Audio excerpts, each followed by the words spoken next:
Ladies and gentlemen, welcome to this presentation that has the title Making Sustainability Happen by linking quality to sustainability.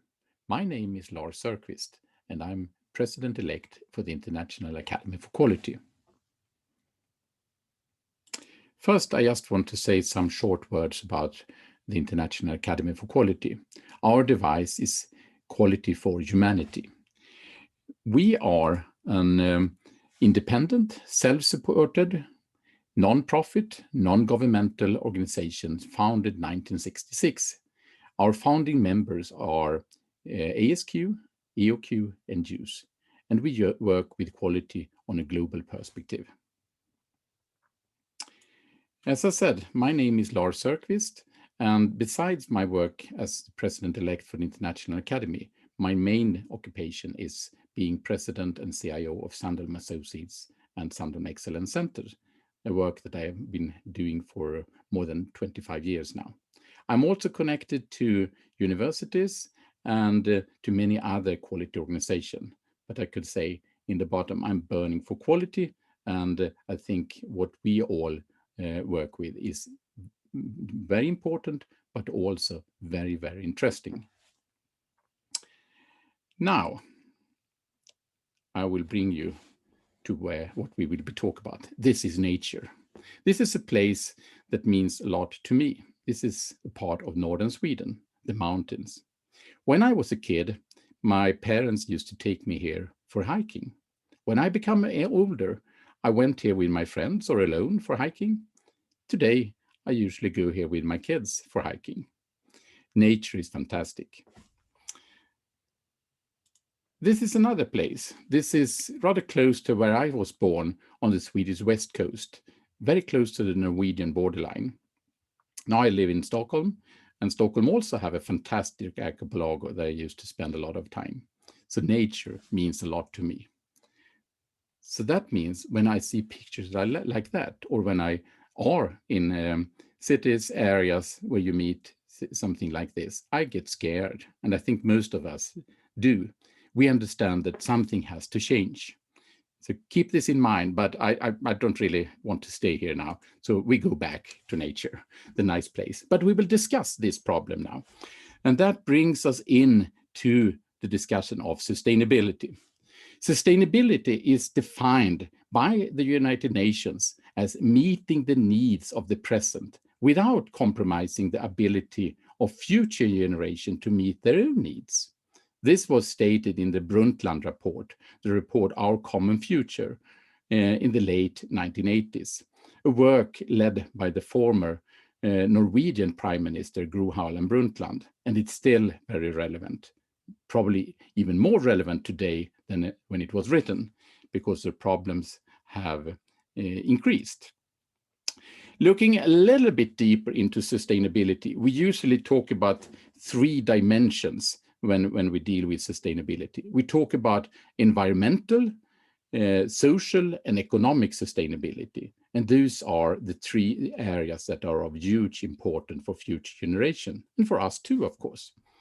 To make it more understandable, United Nations had broken it down into 17 sustainability development goals, areas that we can break even further down into targets so we can measure things and so on. This is important, and it's a lot of research going on to find out what is happening around us in nature, on the planet, to be able to see how much we affect things. And when doing so, we see that a lot is happening very fast. This is a picture borrowed from the Stockholm Resilience Center that shows that for a long time, very little happened. Millions of years, very, very slow development. But in later years, the last 100 years, 50 years, 30 years, maybe just 10 years, there has been a great acceleration. It goes faster and faster. And of course, the main question, how long could we continue to live like this?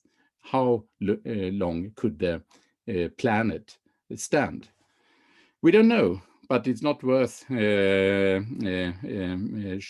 trying. We have to change. I think most people are aware of this. One of the background factor, of course, that makes it even more difficult is that we have a growing population on Earth. We don't know how it will grow in the future, but we will surely be more people here. And of course, more people need more, consume more, and use more resources, and affect the planet more and more. And another factor that in itself is very, very positive, it is that people get it better and better. This was something that Hans Rosling was talking a lot about in his book and in his very, very famous presentations. People get it better and better. And people that get it better, they need more, they consume more, and then they affect the planet more. So we get more people that get it better and better. And that is in some ways very good, but it's also a serious challenge for our planet and for humanity. If we go back to sustainability, to those three dimensions, we also could very easily realize how complicated it is. It's easy to say, of course, we have to take care of nature. We can't consume in the way we do today. We have to stop consuming. We have to stop to buy a lot of new things and so on. It's easy to say. And of course, if we do, we will have a direct effect on the environmental situation. But what happened economically? In many cases, I think we will get a tougher situation because the planet is also built on growth. And if we stop consuming, a lot of people will probably get unemployed, and we got a lot of social problems, and so on and so on. So it's not so easy that we think to solve the problem. And because of that, of course, we need better knowledge. We have to have more smarter ways of dealing with sustainability than we have today. And to understand this, I will bring you into two perspectives on sustainability. We will talk about the macro and the micro perspective on sustainability. We start with the macro perspective, and we can say this is the outside perspective on sustainability. This is the planet perspective on sustainability. And it's defined very well through those 17 sustainability development goals given by the United Nations. And this is very important because it is about how we affect the planet and how we could reduce all those negative environmental, social, and economic effects that we see. And by understanding those effects better, we could also give priority to the ones that are most important and the one our organization have most effect on. So it is important, but it's probably not enough. In this area, the awareness have risen dramatically in recent years. There is a lot of discussion, arguing, and protest that has to do with sustainability, especially in some areas like climate change and so on. So we start to understand. And awareness is important, of course, because if we don't have a sense of urgency, it will be very, very difficult to do any changes. But it's not enough. Because we have to have something more. We have to have a more fact-based approach to this, because otherwise it's a risk that we get into a lot of opinion and political-based agendas and actions. And too often we could see such things happening regarding sustainability, and too often we also miss the real results that we want and that we need. So to do so, we have to treat sustainability more in a professional way. We have to solve all those problems on a root cause basis and not just focus on symptoms. This is something I think for all of you that have your roots in quality is very logical, but it's not when dealing with sustainability. And this brings us into the other perspective, the micro perspective on sustainability, the inside perspective on sustainability, because where we really could make a difference, it's not outside the organization. Of course, there we have the effects, but as I said, we can't use the effects because they are just symptoms of what's happening in all our organizations. And where things happened, it is in the processes of our organization. It is in those processes where we transform resources into different kind of values needed by people, by humanity. And now the question instead is, how do we create customer value in an efficient way? Do we do this in a smart way? And we know a lot about that here we could improve. We know that there are a lot of waste. We know that there are big poor quality costs. We know that in many cases, we don't really understand the needs and expectations of our customers, so we miss to deliver what we should and maybe over-deliver in other areas instead. So we could improve a lot. And here, the quality community for almost 100 years have developed a lot of different tools, methods, philosophies, and so on that could help us to improve and develop. And if we use those in a smart way, focusing on sustainability, then we could create a real sustainable development. And this is what we believe strongly in from the International Academy for Quality. To look at those possible improvement dimensions, we could see that we could affect sustainability in two ways, and hopefully we do it in both ways. We could be better on understanding the needs of the customers, and in that way do things in the right, do right things and become effective. But we can also use the resources in a more efficient way by doing things right. And together, of course, this is a very, very important possibility to develop in a more sustainable way. Things have started to happen. 2 years ago, IAQ, the Japanese National Quality Organization, redefined quality, not just any longer involving customer, but also involving the society and future generation. We start to make quality to be more equal to sustainability.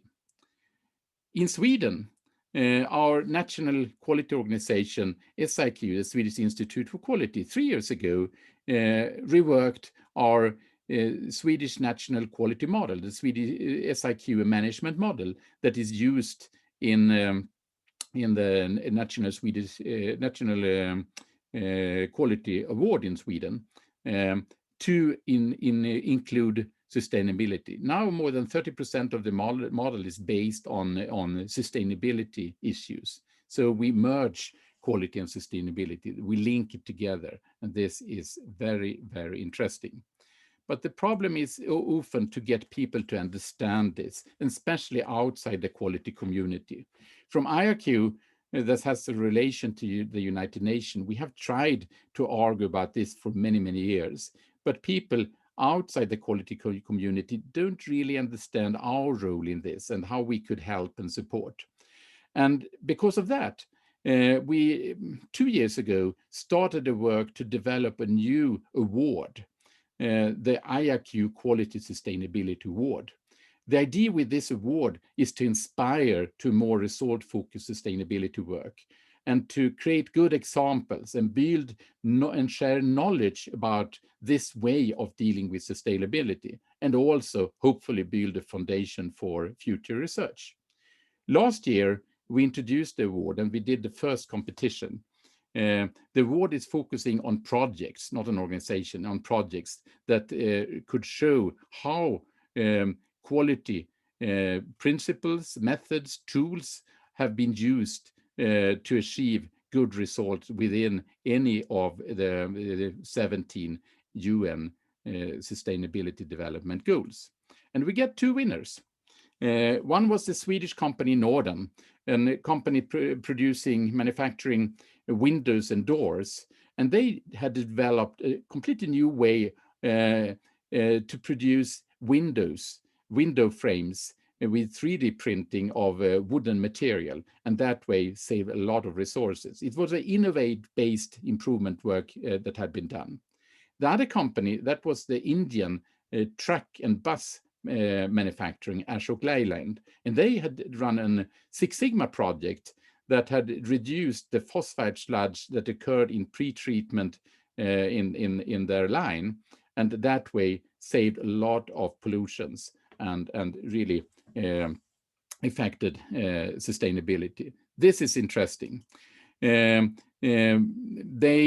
presented this in more technical forms too, so we can see how they had used different tools. If you're interested to learn more about those projects and a lot of other projects that took part last year, they have summaries that we have published on our webpage. So please go there and you can see how quality tools and methods had been used in a successful way to achieve results within sustainability.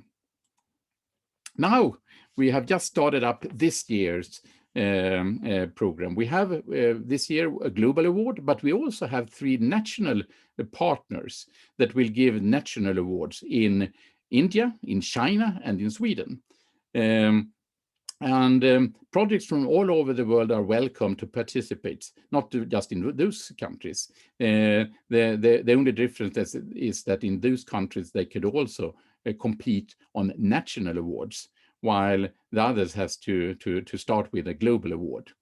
Next year, we hope that we also will have more quality organizations from all over the world as partners, because we think that this is a very important initiative. If you are interested, as I said, go into our webpage. You can read more about how quality is linked to sustainability. We have some papers there, we have other publications, and we have all the examples from last year. They can follow those projects. Another interesting document that could partly is about this, that I put together from one of our training centers, the Sandholm Excellence Center that is situated in Portugal. You can download it also on our webpage if you want to read more about Six Sigma, Lean, and partly how this is linked into sustainability. And there are other examples in this document too. I would also just give some information of Sandholm Associates 50-year anniversary. That will be a 2-week conference, digital conference this autumn with speakers from all over the world. At the moment, we have more than 100 speakers from more than 30 years and a lot of other subjects. And of course, one of the key areas here will be linking quality to sustainability, because that is our future. And again, the webpage, if you missed it. So now it's, that was what I wanted to share with you. So it's just to turn off the light here, or, oh, no, of course. Thank you for your attention. It has been very nice to speak to you, and I hope that you never forget where we are living and how we could take care of our planet. Thank you.